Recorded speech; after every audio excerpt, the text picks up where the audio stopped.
to August's engine room chat.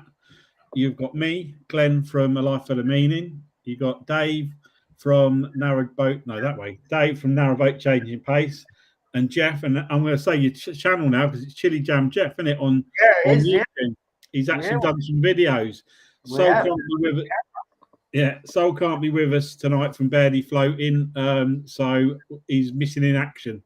So we'll just be the three of us tonight anyway. So we'll crack on, and what we're going to do, we're going to go around everybody, see what they've been up to this month or last month, and then answer any questions on the way. So we'll start with you, Dave.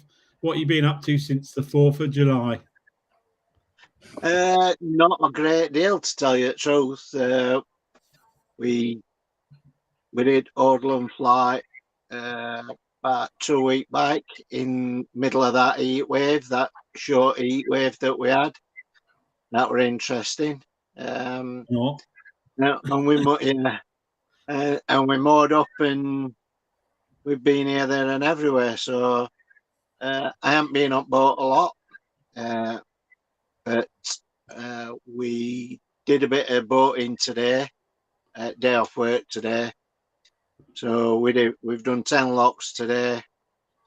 Then we noticed that coolant level were a bit low. It were empty, but it were a bit below minimum. So I went in engine bay, and I've got about 2 inch of water in engine bay. So I cleaned that out about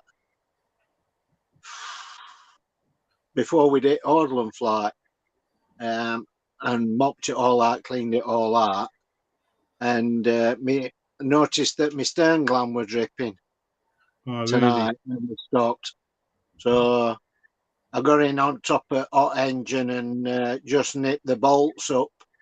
I twisted greaser, but it didn't fully stop it.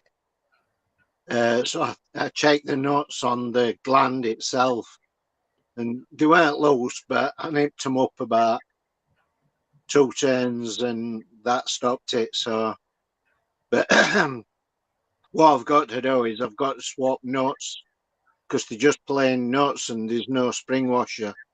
So I'm gonna swap nuts for some nylock nuts. Because I think what vibration and that from engine and shaft, I think it's just loosening them off a little bit.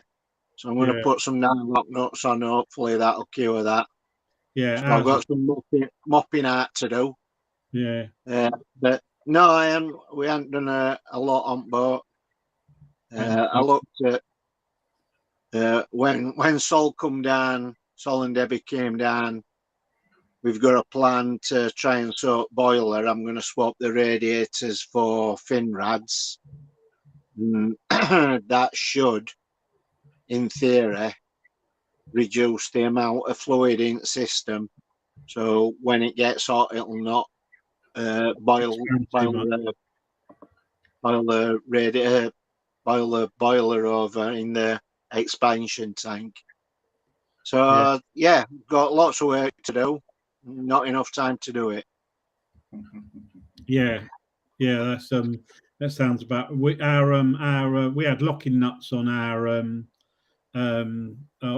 stern gland. I had to nip ours up the other day as well. Have you got a gap between where your rope is? Yes. Because the bloke, I went and bought some new rope because I couldn't remember if whether ours was shot or not. But he said a lot of people over tighten those where the ropes go in and tighten them up too much. Over tighten them and lose the rope really thing. Mine had a gap of about 2 inches. Yeah, there's about an inch gap, I think. Is there? So, does it go into like a sleeve? Yeah, it's a sleeve that go. Yeah, you've got your stern gland, and then you put your packing round shaft and inside gland, and then there's I don't know, like an housing that fits inside with 2 bolts on, Yeah. You tighten it up and it squeezes rope Into it, which sort of like creates a seal around the shaft. The rope I bought was covered in a real black, sticky, horrible. Yeah. I've got it in the bag. Graphite. I didn't need to use it. It was pretty horrible. But it's in a bag, so I'll just put it in the engine bay as a spare just in case. But I don't suppose you can change it until it's out of water. You can if you're quick. I changed mine because your shaft runs in your stern gland, and it's only a couple of thousandths of an inch clearance. Right. So if you're quick, if you've got everything ready, you can bite your whatever plunger, whatever you want to call it. You can bite that off, pull the old rope out, get the new rope wrapped round and slide it in and tighten it up. Yeah. And you don't get an awful lot of water in. I think if you've got a lot of wear on, and when you back it off and it starts puthering in, then yeah, I'd leave it. But ours weren't too bad when I did ours. I just got it weren't a gush, but it was just a little bit more than a drip. Right. So I was quite happy with that. Yeah, no, because I was going to do it as well. It was out of the water, but as I said, there was so much rope in there already. It wasn't over tightened, so I just nipped it up a little bit. When it went back in the water, I just checked it because what we were getting after a long time of cruising, we were getting the drip from the stern gland, and that stopped. That stopped by doing that. So I think what ours is doing is, or what it's doing, thinking about it is, it doesn't drip so much when we're cruising, but when we stop, it then starts to drip. So I think what I'm going to do is when we've stopped, go down and turn greaser when we stop. Yeah. Yeah, it's exactly what ours was doing, exactly that. But now I've tightened it up. I don't think I'm going to have to do that every time. Yeah. No, but apart from that, is that all you've been up to then, mate? That's all I've been up to tell you the truth. Like I say, I haven't been on boat. I haven't been on boat a lot this last month. A couple of weeks, and you haven't been on the boat at all, have you? Yeah. So it's nice to be back actually today. Good. All right, and we'll move on to Jeff. I know Jeff's been in and out of hospitals, doctors, but I know he's been out on his boat. Yeah, we went out up the Wendover Arm. Good news is the oil leak and the water leak is all stopped. Bone dry in the back still. Oh, is it? I don't know what that was, but that's cured it. Whatever I done, that's cured it. So you've had it's nice and dry. Look, I've got the son-in-law trying to get the magnet off the side. He can't. He ain't got a clue how to do that. So I have to wait for my son, the other son-in-law, to come and have a go at it. Is that the weed? I'll put another magnet. I have to leave that. The weed actually on side of the boat. It's what it is. When I done the heater plugs, I dropped a 10mm spanner down the side of the engine in the bottom. I could see it, and instead of using my claw, I got to pick it up. I thought I'll just drop the magnet down there and pick the spanner up. Well, as I dropped it down the side of the engine and the side of the boat, it then decided that it wanted to click to the side of the boat. So you can't pull it because you've only got about that much gap to get your hand in to pull it. Right. Knock it with a screwdriver. So my plan was, if somebody could do it, is put a ratchet strap hook round it and pull it backwards, but he can't even get to it. So really? I'll put another magnet for now. Have you? Yeah. What else have I been up to? I did. I meant to tell you, when I changed the filters and everything on the boat, when I got it running again after I'd done it, I just happened to be observant like I normally am, looking at, make sure everything. I noticed that the prop shaft bolts was all loose. Luckily, I spotted that as it was turning on tick over, because they drag around, don't they, with the engine drag. That. And you could see the nuts spinning as they going round. Out of the four, there was 3 all loose. So I tightened them up the other day. I'm just making a net to go across the back doors because when we cruise with the doors shut, especially in locks, we shut the doors and dogs whinge because they can't see you. So I've got a cargo net. I'm going to stretch a cargo net across the back doors so we can keep them open so they can see us. And she might stop whinging because she just whinges because she can't see us. Oh, right. So that's another job I'm doing. Been busy with the house, as you know, and been in and out of hospital. Yeah. But he's all right. He's not going anywhere. He's just got a few age-related Skeletal, I am, whatever that means. muscular skeletal. I'm wearing out, in other words. Basically, yeah. Half graft, mate, all these years. Yeah, that's right. You need to retire, mate. Dale will tell you. Dale, retire like Dale, yeah. Yeah. That's about it, I think. I've filled her up with water, so we're ready. We're moving out Friday, just moving it up towards you at first. Yeah. And ready for the start of the holiday because she wants to go on new waters. Yeah, yeah. So instead of wasting the first 2 or 3 days of our holiday going up water that we've already done, we want to try and get either side of Stoke Bruin ready for when we do start. Yeah. Because that's you can do from where you are. You can get part. Well, you should be able to in a day. You should be able to get to past Milton Keynes. I thought Codsgrove first day. Yeah, you should be able to get Second to Codsgrove. Day, maybe bottom of Stoke Bruin or Stoke Bruin, somewhere like that. Well, Cosgrove's not far from Stoke Bruin, so you should be able to swim Stoke Bruin. Yeah, and then maybe the next weekend get it up the other side of Wilton, somewhere like that. Yeah. So then you're going to come back. What are you going to do? Leave the boat there? We'll come back, leave it there, and then when we go up for the fortnight, go down as far as we can to the Oxford, and turn around, do the same coming back. Just leave it and then bring it back each weekend. That's where Dale is. I've just seen that Dale's. Yeah. He's down he's near Cropperty on the Oxford. Yeah, he said he might have to change his plans because of the water levels or something, but obviously he hasn't. Yeah, they've been warned He's got enough time, isn't he, being retired? I don't know if you knew that he was retired or not. He tells everybody. Yeah. I'm surprised he hasn't told you. Yeah, and told he's retired. But yeah, that's about it, mate. We're up to date there. Yeah.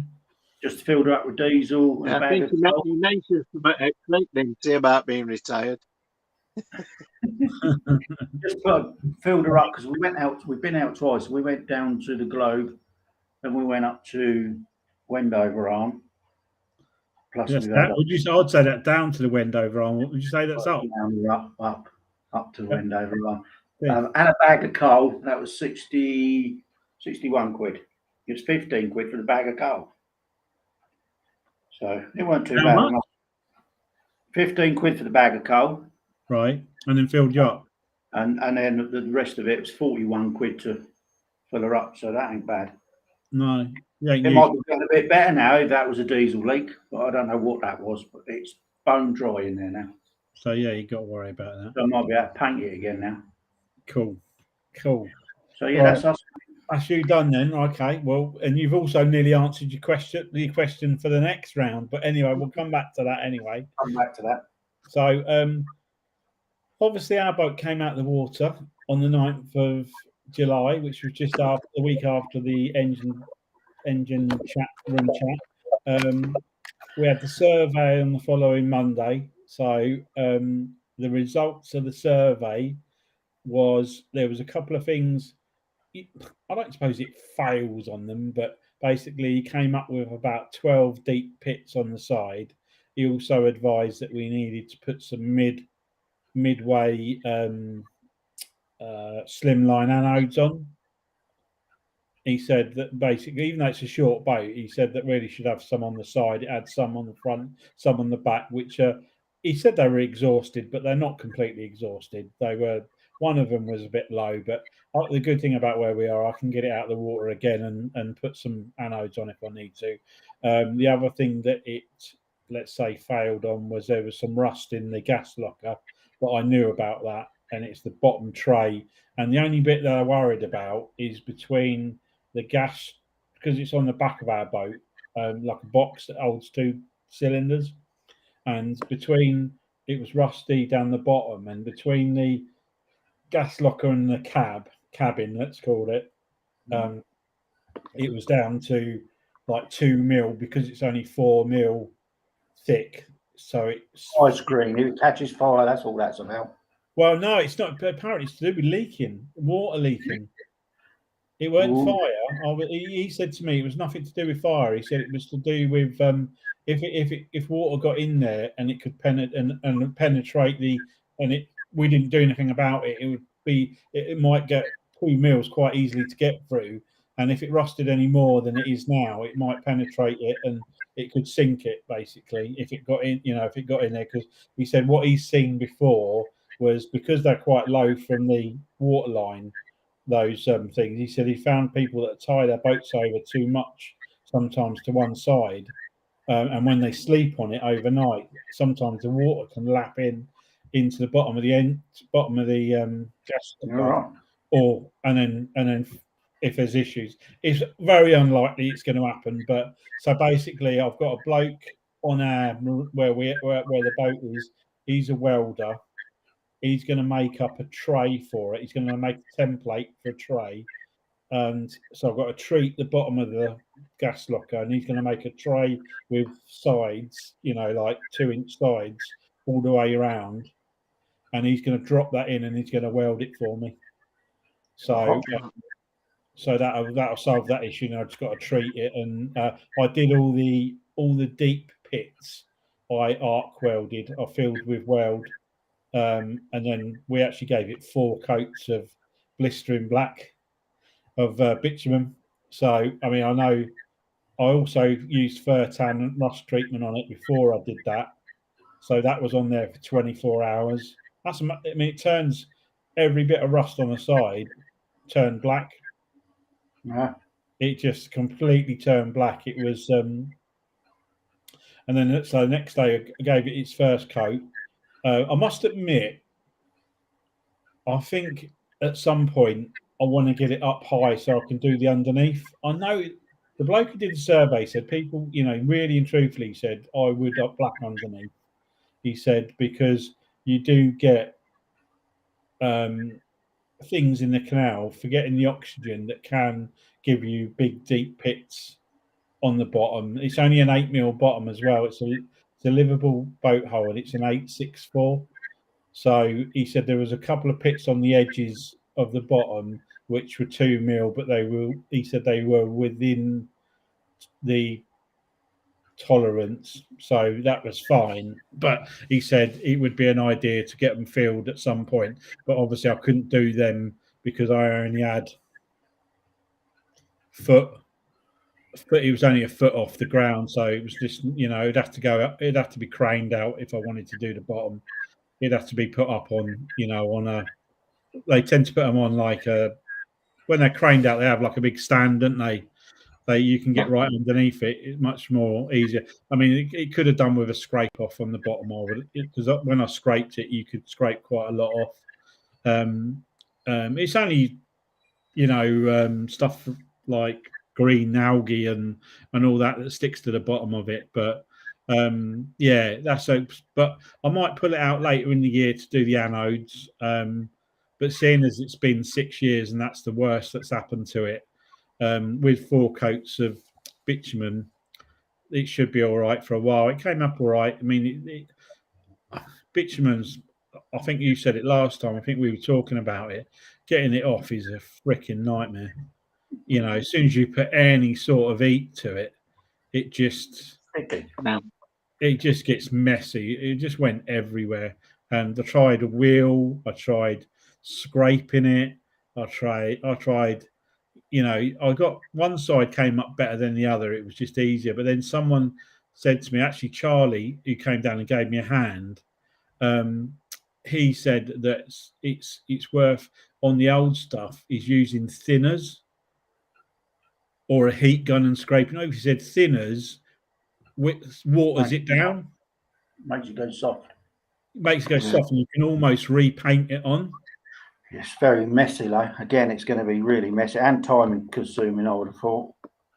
But it's only on above the water line. The top section that on most boats, when you see people have painted them, they tend to be patchy. Do you know what I mean? They tend to be. It's not a smooth finish. You can see where it's come off before, or people have scraped it up before. So you end up with not a flat surface, you end up with a surface that's got old bitumen on it, and you just can't get the bloody stuff off. So or he said heat, obviously with a heat, like you used to use an old gas heat thing to scrape it off. But Either that or shot blast in it. would that get it off? Yeah. Yeah, That'll get it. right down to the metal.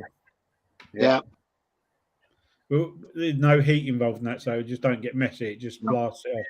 It's just Like high the pressure. black They use nuts, or they still use sand. Some do, some don't use sand because the sand's got silicon in it or something.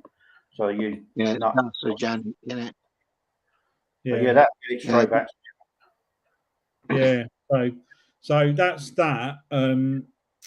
So it's back. She's back in the water now. We went out on her for a couple of days. Obviously, I said to you earlier, I adjusted up the stern gland while I was there. I mean, the actual blacking part of it, apart from taking a bit of time, it was. I think in total it was about 90 quid. So it was for nothing really, and I think it's a bit of a satisfaction doing it yourself. But I must admit, I don't know if I'd do it again. To be honest with you, when you work out, I had to have a week off work. I had to. I spent, and I picked a hot week, so I came home every day, absolutely filthy.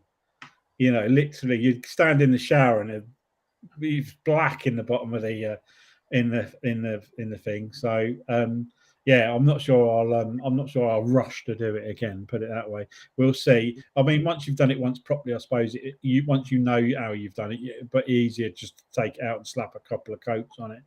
And where I am, I can do it every year, or it's no major cost. So for the sake of, I mean, if it was just giving it another coat or just a quick jet wash and another coat, it probably gets easier, if you know what I mean. If you leave it and you've got loads of rust to deal with. But yeah, she's looking a lot better. I fixed the wood at the front of her. I've painted round the back. I took the buttons off and gave them a jet wash out. Got all the mildew and all that lot out. No moss. It was full of moss. So yeah, I think it's coming up. It's looking a lot better on the outside than it did. So I'm quite pleased with that. So I won't go on about that because that's all I've done. Oh, the only other thing I've got an issue with is my ignition. My ignition. I thought it was the battery that was flat, but it's the ignition. The ignition. It's only a Lucas key, isn't it? You got. Yeah, it's only a preheater. Yeah, just like a funny blade key. The Lucas key, it's called. Yeah, what do you mean? Like a barrel up everywhere. It's not like a JCB you're talking about. Yeah. No, it's not like that. It's not like that. No, it's got an actual. It's actually got a like a key. It's got an actual pattern to it. Yeah, right. But what happens is you go in and it preheats, and then you turn it nothing, and then you wiggle around the key for quite a bit, and then all of a sudden, because there's always a delay in it starting anyway, and then it fires up. And I thought it was a flat battery first of all, so we jumped it, and obviously the extra battery power obviously made the connection, but I think it's just worn on the back of the. It's because it's open to the elements a little bit because it's in a box, on the outside of the boat. It's what? Surprised you ain't took it to bits and fixed it. I haven't. Yeah, I just haven't had a chance, but I'm hoping to get it done next time. When we go out in August, I'm gonna strip it down, have a look, and see if I can fix it. If not, I'm just gonna order a new one. It won't be a lot of money. No, well, they're not the preheater ones though. Just getting the right terminals on the back, and making sure it's got enough. It should be fairly. I mean, it only literally does the preheating, and so that's got to be done because obviously that's a pain. And fiddling around with the key every time you want to start it is rubbish. So what I'll do, I'm just going to say hello to a few people on the thing. Dale said he said nothing about retiring, Jeff. So don't worry. No, he didn't say nothing about that. Work. Yeah, he said. I'm just trying to get to his. I don't know how to get to his. Where's he down here? There we go. And we just. he said, so how far? Oh, here we go. Let's just show it. This is Dale's question. He said, so how far up are you going? Are you going to come down to South Oxford to the Upper River Thames? It's wonderful, and getting Thames is wonderful, and getting to Lechlade is well worth the effort. We nearly didn't come back, even inquired about a mooring. So yeah, I don't know how far. Are you going to go that way, Jeff? We're going down that way. It depends. We're in no rush. We've got a fortnight, so whatever happens. Yeah, it's not too bad down there. And then Jack Bayer said, "How are we coping with the heat on the narrowboat?" No problem. Yeah, yeah. How do you get on? Yeah. Windows open, fan on. Yeah, was it even in that hot? What was it like in that really bad heat? That was fine. We still had the blankets on. What, when you were out that time? Yeah, in that hot weather. Yeah, we still had the blankets on. It was lovely. Was it? Yeah, serious. Even the dogs were all right. Don't know why. Maybe it's good insulating. I don't know. Yeah. And no problem. Oh, that's all right. And Dave, did you suffer a bit? Lou just sat with windows open and doors open, and there were a bit of a breeze coming through boat, so it were hot, but not too bad, not overpowering. Yeah. Yeah, we I think obviously as long as there's a bit of a breeze, it's not too bad. It's when it's really hot and there's no breeze that. But we've got a fan, so if there's no breeze, we just put fan on and creates a bit of moving air. Hot air moving about. Yeah. But yeah, so not too bad. I mean, we went out on our boat, but not when it was really hot. But so we didn't suffer at all. So Anthony and Paul from what's that channel called? That's really bad, isn't it? I only remembered it the other day as well. Narrowboat Life Unlocked. Sorry, Paul and Anthony. Glad. It went out of my head, but he said evening, gents, from Paul and Anthony at Bogsworth Basin. So they obviously moved off the mooring today or yesterday. No, it must have been today, where we went and saw them. So yeah, hello to you too. Great picnic yesterday, guys. It was, Jeff. It was a shame you couldn't make it, mate. Yeah, I would have liked to come, but I didn't want to get up there and have to go to bloody A&E or anything. So yeah, no, not why you're a bit miles away from bloody home then, wouldn't I? He's a bit of a liability at the moment. We'll have him at the next one. Yeah, we'll come. Yeah, the hotel was nice as well. It was a nice spot. It was a nice. It was a good weekend, wasn't it? A good weekend, all. It was, yeah, it was. It was very, very cool. And yet another canal adventure. We collected our boat this morning after having it blacked. We have talked about doing it ourselves, but decided against it. I don't blame you. It's a thing of the time for us. It's a thing of time for me as well. Working and not having an annual leave allowance. So yeah, I understand that completely. If the facility hadn't been where we were, I wouldn't have done it. If we hadn't have had the fact that I could get it out so easy, I would never do it again. Yeah, Anthony said it was a real shame he couldn't make it, and Jeff as well. I just after more chili jam. Yeah. I forgot to ask him how he got on with your chili jam. I ain't heard nothing. I ain't seen nothing. Yeah, Jeff wanted to know how you get on, how you got on with his chili jam, Paul and Anthony. I meant to ask him yesterday because I knew you'd sent him some, and I just was going to ask him how he got on with it. So that's that so far. So what I'm going to do now, just quickly, we will go round and find out what your plans are for August. We do know Jeff's. Yeah, we're going to Oxford. But yeah, we'll go around this way this time. But so Jeff, that's what you're going to do. Is that the only plans you've got? Yeah, just see what happens really, and depends on the water levels, doesn't it? Yeah. So if we get there and we can't go down there, we'll go somewhere else. We've got a fortnight, so no rush. So you're going to go south way, you Banbury way, yeah? Yeah, hopefully, yeah. Yeah. The water, hopefully, I say, I heard that there was a bit of an issue at the Buckby locks with water levels, but hopefully they'll have sorted that out by the time. They had that round Wilston Reses, but in the morning the CRT bloke come round and he flooded it all again. Did he? So yeah, because when we went up the boating club, I don't know if it was Cook's Wharf or the Dunstable Club, they were all going up there and all typical of hard luck. But luckily we got in front of them because they were miserable gits. They really were. I've never known a load of boaters like it. Oh. Seriously, miserable arseholes. I said, you can come in the lock with us. Well, we're waiting for our mates. Okay. Oh, no, we will come in with you. So he gets in the lock, and then his mate walks up. Oh, he said, I thought you'd wait for us. He said, well, I didn't know you were coming.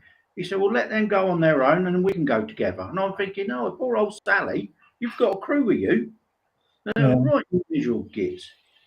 Didn't have to say thank you, did I? Yeah. So yeah, I'll say it how it is. A miserable gits. Yeah. No messing. No messing. So yeah, so yeah, we're hopefully going that. Well, I'll tell you in a minute, but yeah, that'll be cool.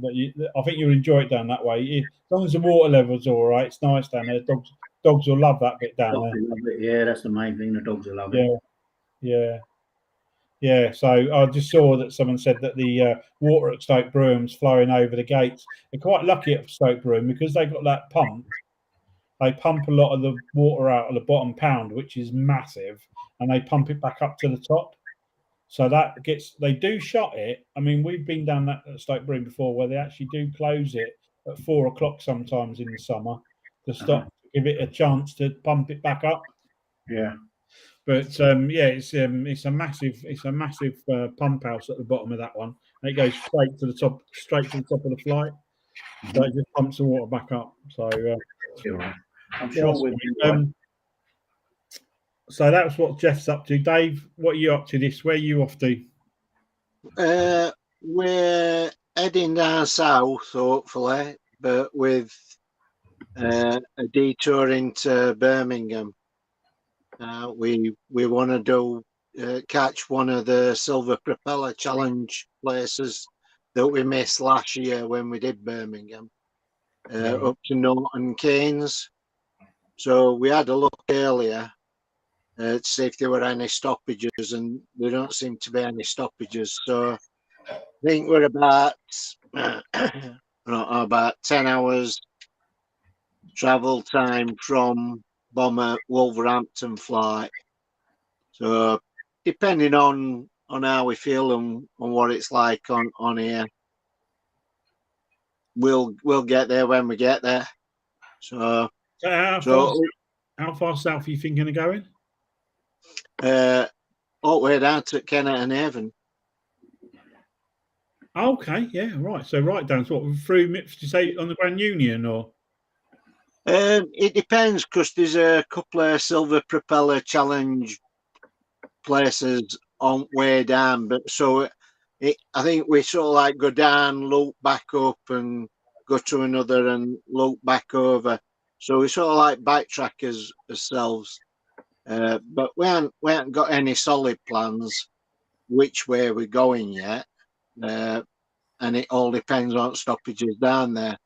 Yeah. So, but as ultimate aim is to get down onto Kennet and Avon. We've been trying to do it for a couple of years, and things have conspired against us. So, have you ever been down there before? No, we've never been below Northampton, to tell you the truth. Right. So, we might go down South Oxford. I don't know. It all depends on stoppages, and then obviously later on in the year it's winter stoppages, so yeah, of course, yeah. We'll have to take them into consideration. But we're not in a mad rush to get anywhere. But that's the plan. Bob into Birmingham, and then head down south. How will that? How do you do that with work? Do you just travel? Will you just travel? Yeah, I'll just travel at weekends like I do now. finish work on Friday, travel back to boat, have weekend on boat, and then travel back Monday morning. Louise is saying Bristol. I was going to say that's a trek to get back to Sheffield from Bristol. Yeah, it's all right, no problem. Yeah. It's not like I'm doing. It's not like I'm doing it every day. No. It's it's a weekend away for me every weekend. Yeah. I've got some holidays from work, so I want to have a week off and catch up with some jobs on boat that I want doing, and then maybe have another week where I can have a full week's boating. But nothing's set in stone, and we're quite easy going. And if we like where we are, we'll stop for a couple of weeks. If we don't, we move on. So the shop is a bit difficult because at Shelf you can't always. It's not like a lot of canals where you can just sort of like go, oh, this looks a nice spot and moor up. Yeah. Because with Shroppy Shelf, you're sort of like stuck a foot or a more off from edge. Yeah. And when anything goes past, you just bang into it. So Shropp is I won't say it's one of his favourite canals, but it's a route that takes us where we want to go. So Dave, Dale's got some advice for you. I'm going to pop it up. what's that? I can't read it, mate. You need to retire, No. Dave. And so I'll show you what. I'll tell you what Louise said. Don't, Dale. He can't wait. Yeah, I'm counting years. I've got 8 years. How long? How many? 8 years till I retire. 8. 8 years. Yeah, 67 when I retire. You got to do the full stretch, Dave. Can you not chop it off to 65? Yeah. Or? No, I've got to do it full 67. Cool, that sounds unfortunately. That sounds a long way. That sounds like I think it's a lot better than 18, though, isn't it? 10 minutes time will do me. So yeah, so that'd be great. It'd be good to have you down our way anyway. So that would be a cool little trip for you. Like I said, we aren't sort of like set in stone which way we're going and that. So we might end up coming past you guys. Yeah, definitely. If we don't, we'll get your own way back. Yeah, one way or another. Yeah. So what jobs you got to do on the boat on during the next month? You got anything you want to get done? It's I want to swap the radiators for them fin rads that we're looking at. Yeah. I want there's a couple of jobs round. I want to sort my window ledges out, my window sills. I want to sort around the front arch. It's on rails, on runners, and because we don't use it a lot, that's gone sort of like, it's not rusted up, but it's gone really difficult to move. So I want to sort that out. So if it's really hot weather, we can use front arch as well. Right. So a little bits and pieces. The door that Saul were going to help me with, I need to sort that out. I need to find another runner for that, for bedroom door. Yeah, lots of little jobs that aren't little jobs. But yeah, sort of take all day. Yeah, I need more than a weekend to tackle them. So I'll probably have a week off. Yeah. Sometime in August. make sure I've got all bits that I need, and then have a week off and blitz and do a little bit of boating, spend a little bit of time on boat and that. So yeah, it's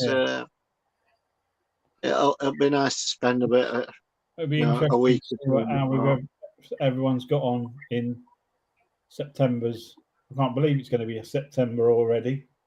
We'll be on the countdown to Christmas. I know. So nights are drawing in, aren't they? Yeah, they are.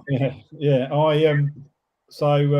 What we're doing is we're doing the same as Jeff. Actually, we're going to Lisa's away for a week, and then the week after we're going to leave Milton Keynes and go north, head up, and we want to do the Banbury down to Banbury again,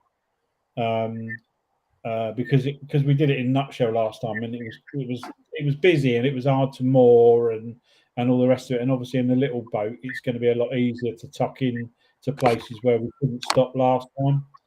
So and hopefully we won't have the same sort of issue with some of the turns and corners down there this time. So we're going to do that, but we're going to do it the same as Jeff. Probably for the whole month. I'll still be working. Lisa's going to be either staying on the boat, and I'm going to be travelling backwards and forwards each week. But we're going to clock it up at somewhere on the way.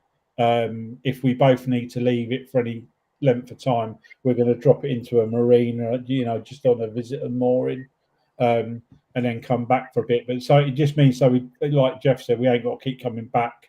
We can just leave the boat there, because our mooring's so cheap where we are as well. It don't matter if it sits there empty. We could keep the boat out for a month. It's no biggie, sort of 40 quid a month or whatever it is. And then we can just go to wherever it's and carry on for a bit. So that's the plan. Is just keep going and literally do. I've got hundreds of jobs to do. I've got to fit my solar panels properly. I've got to make a new battery box. After seeing Paul and Anthony's on bloody Saturday, it was like a work of art, Jeff. This bloody battery box. It was copy it. It was absolutely lovely. It was made out of the decking boards, like the ones I've just got off of you. So if I've got enough left when I've finished, I'm going to make it out of that stuff. I think there's another couple there who needs more. I have to ask him. Well, it should be. I mean, it should be, because it don't matter if they've got holes in it, you see. So it don't matter. I could use the one that's got the handle hole in it, because it's going to be under the deck. But it was so nicely done, wasn't it, Dave? It was just, everything was labelled, everything was neat, everything was wrapped in a cover. You know what I mean? I know it's a big staff boat, and they had done an amazing job at laying it out. And he had a mix of the lithium batteries in there with AGMs, and that lithium battery, I know it was dear, but it was clever, wasn't it? It was a clever system. It was set up really well, all neatly, and looking about in it and noticing it how he'd done it, and it were ingenious and really well done, neat and tidy. I were well impressed. Yeah, even though Dave had to get all the screws out of it, I put them back, but Dave got them out. And trying to get the screws, he dropped his socket in there, didn't you, mate? Okay, yeah. He lost his socket in the neat little socket. But it was. I mean, you could have. You could eat your dinner out of that engine bay. I've got Vitus engine in it, and it were mint, weren't it? It was absolutely, and his weed hatch as well. Oh yeah, that was ingenious. So that weed hatch is, I mean, it's massive. I mean, Saul said he thought Paul was going to disappear down it, because it's got like a cover that lifts up, and it's got water in it permanently. And then down the bottom, it's just got what did you call that plate? Cavitation plate. Just the cavitation plate, which is literally just above the propeller. Yeah. So you just lift that up. You got to unlock the cavitation plate, but it's not got to be mega tight anyway because of where it is. It doesn't matter. It's so far down the chute, and then you just lift that out of the way, and it's really light, and you get straight to the prop. But it's so much not like a weed hatch. It's so big you can literally put your body down the front of it. Saul thought he was going to disappear out underneath and swim out from the boat. Like a wave, weren't it? It were massive. Yeah, it was. But the thing is, it was just like a metal hatch on hinges. Right. So you just lifted it up out of the way, and just so easy, and no deck boards to move, just straight, because their boat's a cruiser deck, but you just go straight down the weed hatch. It was a very yes, pallet. Someone chat called pallet hand said it was a scuba access. Scuba diving access. It was that big. He could have swum out of it. But I had engine bay envy. Yes. It was so did I. Did you? Yeah. Yeah. It was very, very neat and very nice and tidy. So it'll be I've got that's my inspiration for my battery box. I'm going to build it out of the boat and then fit it afterwards. Make sure you measure twice. What's that? What do they say? Cut Measure twice, cut once. Yeah. Yeah, no, I mean the one that's in there is the right size and everything, so I'll measure it up. But it's made out of bloody MDF. No, no good. Someone made it out of MDF. I don't know what they were thinking. I know who makes it out of MDF. So it's all swollen and splitting and horrible. So I'm going to make a nice new one, hopefully out of the board that Jeff got me. If there's enough of it, if not, we might have to sweet talk the bloke into another one. Another one. I think there's about another 3 there at least. Is there? Yeah. Yeah, been there a long time. They're covered in dust. Yeah. But anyway, so we've been gassing on now for 47 minutes. So I've been down there. There was the thread was mainly about retiring, most of it. So there weren't much on there for asking, but we'll be back next week. Hopefully, not next week. Sorry, next month. Saul will hopefully be with us, and we can see how everyone got on in August. So I will say goodbye from me, Life Full of Meaning, Dave, Narrowboats Changing Pace, and Jeff from Chili Jam, Jeff Page. And we'll see you next time. Thanks for watching. Bye. See you later. Bye.